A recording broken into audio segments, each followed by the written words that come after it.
हरियाणा के मुख्यमंत्री नायब सिंह सैनी ने कहा कि बुजुर्ग हमारे सम्माननीय है और उनकी सुरक्षा और सम्मान करना हमारी सरकार की सर्वोच्च प्राथमिकता है। विधानसभा के बजट सत्र के दौरान पेंशन काटने के संबंध में एक सवाल के संबंध में स्पष्ट किया गया कि प्रधानमंत्री नरेंद्र मोदी ने अपने संकल्प पत्र में यह स्पष्ट किया है कि 70 वर्ष से ऊपर के बुजुर्ग यदि किसी बीमारी से पीड़ित होते हैं तो उनके परिवार को इलाज की चिंता करने की आवश्यकता नहीं है। उनके इलाज की प्रधानमंत्री श्री नरेंद्र मोदी और हरियाणा सरकार ने व्यवस्था करते हुए 5 लाख रुपए तक राशि सुनिश्चित कर रखी है। उन्होंने पेंशन को लेकर विपक्ष पर प्रहार करते हुए कहा कि पेंशन बंद किए जाने को लेकर विपक्ष अफवाहें फैला रहा है या अफवाहें फैलाकर पाप कर रहे हैं कि बुजुर्गों की पेंशन काट दी गई है।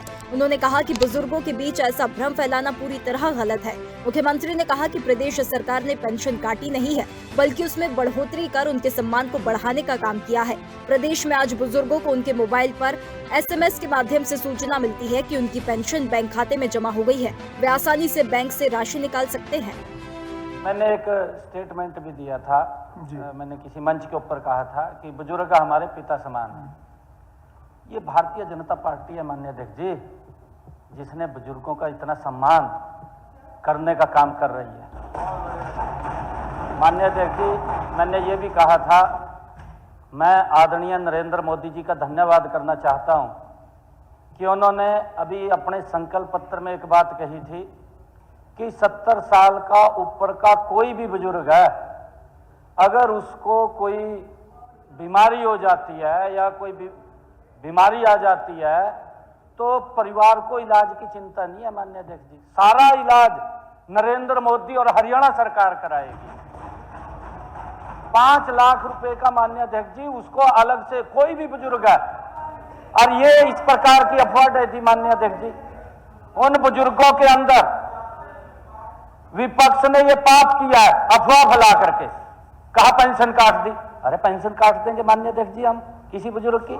हम तो उनका सम्मान बढ़ा रहे हैं। मुख्यमंत्री नायब सिंह सैनी ने कांग्रेस सरकार के समय की तुलना करते हुए कहा कि पहले बुजुर्गों को कई महीनों तक पेंशन नहीं मिलती थी, उन्हें कार्यालयों के चक्कर काटने पड़ते थे, गर्मी और दूरी में परेशानियां होती थी और उनकी कोई सुध लेने वाला नहीं था। उन्होंने कहा कि पेंशन के संबंध में यदि कोई शिकायत आती है तो उसे सत्यापित करना सरकार की जिम्मेदारी है। सत्यापन की प्रक्रिया के दौरान पेंशन को होल्ड कर दिया जाता है, लेकिन सत्यापन पूरा होते ही राशि जारी कर दी जाती है। मंत्री जी ने ये कहा है कि अगर कोई शिकायत आती है, ये सरकार की जिम्मेवारी है उसको वेरीफाई करना हमारी जिम्मेवारी है, और उसको वेरीफाई करने के लिए उसको थोड़ी देर होल्ड किया था और वो चला गया सारा का सारा। नहीं, गुना नहीं, अफवाह नहीं फैलानी चाहिए। अफवाह फैलाई आप लोगों ने, कमाल कर दिया। इसका मतलब नहीं, इतनी अफवाह फैलाई दी। आपके समय में बुजुर्गों को 1-1 साल 6-6 महीने पेंशन नहीं मिलती थी। हमारे काद्यान साहब बैठे हैं, देख दे रहा थे, बुजुर्ग बैठे, पेंशन नहीं मिलती थी और उनको जाना पड़ता था 5-5 किलोमीटर दूर, 5-5 किलोमीटर गर्मी में माननीय अध्यक्ष जी पसीने में जाना पड़ता। पानी पूछने वाला नहीं था बुजुर्गों को कोई इनके समय में। हमने घर बैठे आज ये सम्मान दिया कि बुजुर्ग के मोबाइल के अंदर SMS आता है माननीय अध्यक्ष जी, ये आपकी सम्मान आ गया है, आप जाकर के ले सकते हैं, और जाकर के बैंक में ATM के ऊपर कोरे नोट कटवाए का और अपने पोत्यानु रेवड़ी खिलांदे वो आ सकता। आपके समय में तो पोता भी तो रानी लगा था।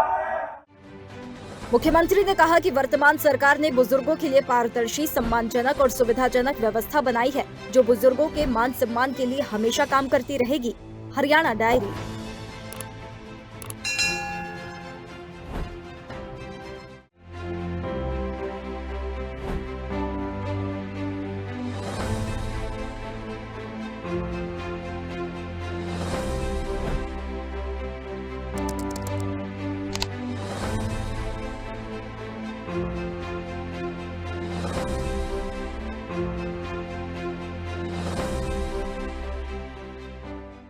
ताज़ा खबरों के लिए लाइक, फॉलो और YouTube पर सब्सक्राइब कर बेल आइकन दबाएं। साथ ही हर अपडेट के लिए विजिट करें swdeshlive.com।